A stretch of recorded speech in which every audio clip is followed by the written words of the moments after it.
તો દોસ્તો સ્વાગત છે ફરીથી એકવાર આપ સૌની પોતાની ચેનલ ખેડૂત ઓનલાઈન પોઈન્ટમાં। તો દોસ્તો આજની વિડીયોની અંદર હું આપ સૌને જણાવવાનું છું કે તમારી બાપ દાદા વખતની જૂની જમીન છે જે તમારા ભાગમાં આવી હોય પરંતુ હાલ તે જમીન છે તે તમારા બીજા મોટા ભાઈના નામે અથવા તો ગમે તે ભાઈના નામે છે તે ચાલતી હોય છે।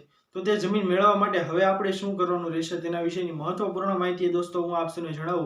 તો વિડીયોને શરૂ કરતા પહેલા દોસ્તો આપ સૌને જણાવી દઉં કે જો આપ સૌ અમારી ચેનલ ખેડૂત ઓનલાઈન પોઈન્ટ પર નવા છો તો ફટાફટ અમારી ચેનલને સબસ્ક્રાઇબ કરી લો, જેના લીધે આવી જ મહત્વપૂર્ણ માહિતી આપ સૌને ચેનલના માધ્યમથી મળતી રહે। તો ચાલો દોસ્તો આજની વિડીયોને શરૂ કરીએ।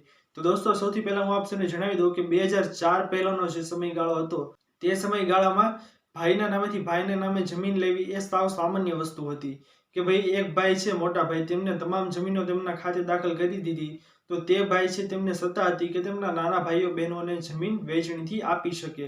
પરંતુ હાલના સમયની વાત કરીએ દોસ્તો તો હાલના સમયમાં તેવું નથી।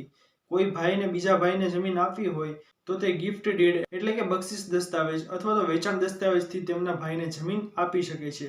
પરંતુ આવું એટલા માટે દોસ્તો કે હવે જમીન છે તે ભાઈના નામેથી ભાઈના નામે આવેલી હોય તો સ્ટેમ્પ ડ્યુટી ભરાવે છે। કાયદેસર તમારે સરકારની નક્કી થયેલી 4.9% સ્ટેમ્પ ડ્યુટી ભરપાઈ કરી અને તમે જમીન છે તે એક ભાઈના ખાતેથી બીજા ભાઈના ખાતે દાખલ કરી શકો છો। પહેલા તેવું નહોતું દોસ્તો। પહેલા સામાન્ય રીતે મોટા ભાઈ છે તે નાના ભાઈને જમીન આપી શકતા હતા, નાના ભાઈ છે તે તેમના મોટા ભાઈને જમીન આપી શકતા હતા, આવું ચાલતું હતું।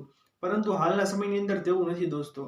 હાલના સમયની અંદર તમારે ભાઈના નામેથી ભાઈના નામે જમીનો લેવી હોય, વહેંચણી સમય જે તે સમયે જે એકબીજા ભાઈની જમીન એકબીજાના ખાતે ચડી ગઈ હોય અને હાલના સમયની અંદર તમારે તે જમીન છે તે પાછી મેળવવી છે, તમારા ખાતે પાછી દાખલ કરવી છે તો હવેના સમયની અંદર દોસ્તો તમારે કાયદેસર 4.9% સ્ટેમ્પ ડ્યુટી ભરવી પડે સરકારની અંદર અને ત્યારબાદ તે ખેતીની જમીન છે તે તમારા નામે દાખલ થઈ શકે છે।